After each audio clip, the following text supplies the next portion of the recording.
Good Sunday morning. Welcome to WGN TV Political Report. I'm Paul Lisnick. We begin this morning with President Trump's ongoing trade war and its impact here at home in Illinois.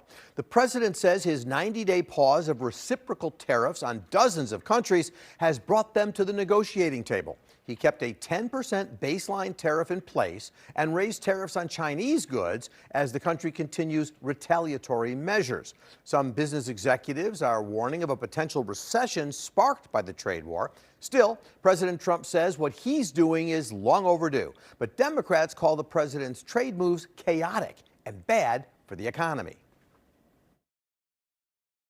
We're trying to get the world to treat us fairly. This is something that should have been done 25 years ago. It's chaos. That's what's going on, okay?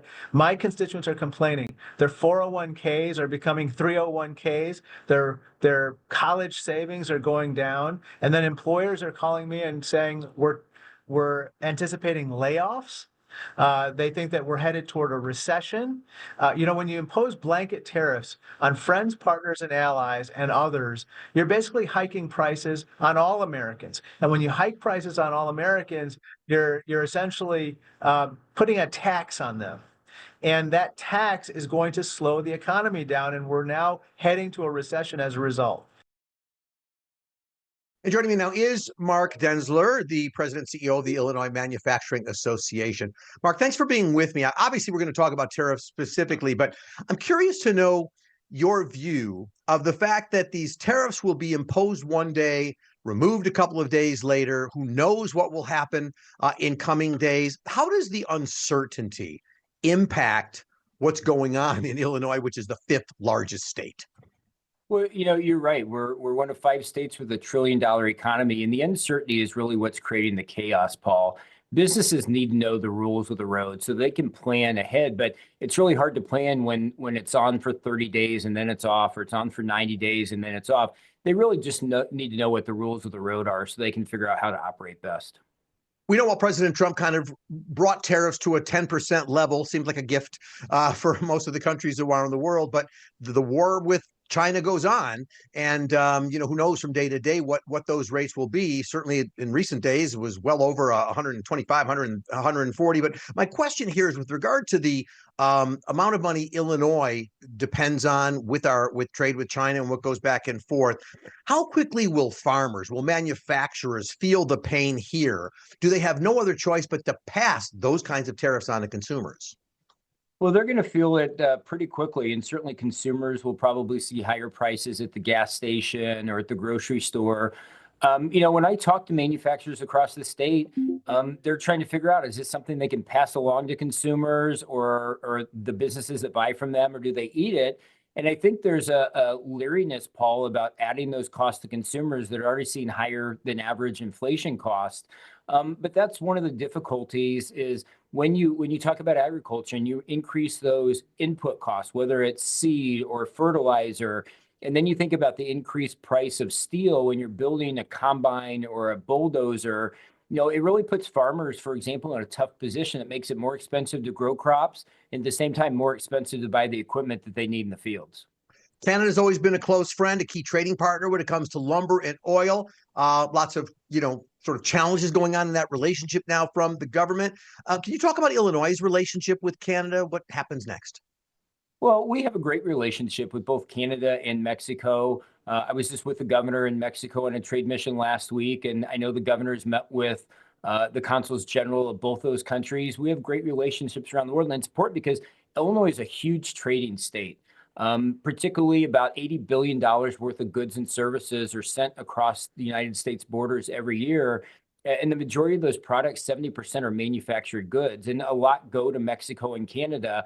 You look at the auto supply chain. We have a big auto supply in the United States, but that's a North American supply chain. And you can't just cut off one country or another because it's really going to have ramifications across the entire auto supply chain. You mentioned Mexico. Let me pick up on that. I believe Illinois was the first state to have a trade meeting in Mexico since the new president, Claudia Sheinbaum, came in. What was the mood there? Because obviously there's the immigration issues at the southern border, but then you're there to talk about trade and all of that. What was the mood? I would say the Mexican guest that we're very happy that the governor and the Illinois contingent came down there. We have a warm relationship, and trade is so critically important. Obviously, they were concerned about trade and about tariffs, but it really meant something in building that relationship that Illinois was the first state to come down since President Sheinbaum had been elected. And they really appreciated the visit and the discussions that we had around manufacturing and agriculture and finance. Let me ask about automobiles. Obviously, President Trump wants them built in the United States completely. It's part of the method behind the tariff theory. But Patrick Hoban from Bloomington Normal Economic Development Council, who I know you know, he said to duplicate the auto industry here, we would need 18 auto plants costing $50 billion, take years to build, and it's already tough maintaining the employment for those we have, let alone 18 more plants. What is the reality of auto manufacturing happening in the U.S. and in Illinois? Well, I think we certainly have some opportunity to grow. We have Ford's plant on the south side of Chicago, which is their oldest continuously operating plant in North America. We have the Stellantis facility. We have the Rivian facility. But the North American supply chain is so critically important. And to Patrick's point, you can't just within 30 days create a brand new facility that's going to make automobiles, or a brand new supplier that's suddenly going to provide tires or brakes to that company. And so these things take time, and we certainly think Illinois is well positioned. We're a strong manufacturing state. We have a lot of advantages, but you can't just simply flip a switch and expect the supply chain to essentially sprout overnight like a dandelion. And again, we continue to work to try to attract auto manufacturers and their supply chains, but it's not something that you can do quickly overnight. Well, as we said, while on Wednesday, the president put a 90-day pause in, it didn't make all the tariffs go away. That 10% remains across the board. Can you talk about the impact of even a 10% tariff across the board? It seems nicer than it was prior to that announcement. Yeah, I mean, obviously we think tariffs can be used effectively in certain cases, Paul. Selective cases, when you look at a country, for example, that might be cheating, whether they're dumping steel or stealing intellectual property, but across the board tariffs, we think can be harmful in certain cases, again, upending supply chains, increasing costs for consumers. And at the end of the day, it can make it more difficult for a manufacturer to operate in Illinois if their input costs increase. And again, they have to compete with the rest of the world. But trade's important. 95% of the consumers live outside the United States. So we have to maintain these relationships with our friends and allies around the world.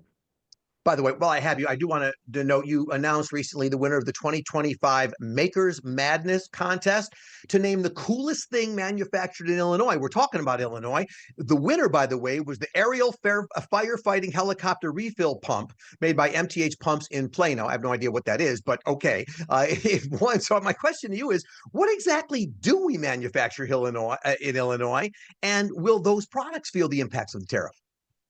Well, we're a huge manufacturing state, 650,000 employees, 14% of the state's economy, the single largest share.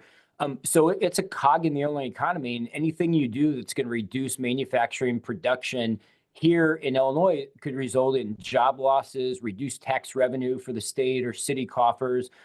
So those certainly have an impact. We have a lot of refineries here and Canadian crude coming across the border. And so if the refineries have to pay more for that crude oil, guess what? You're going to see higher costs at the gas pump. And so certainly this will have an impact on the Illinois manufacturing sector. All right. Well, I'm going to go buy myself one of those helicopter refill pumps since it's the winning item this year.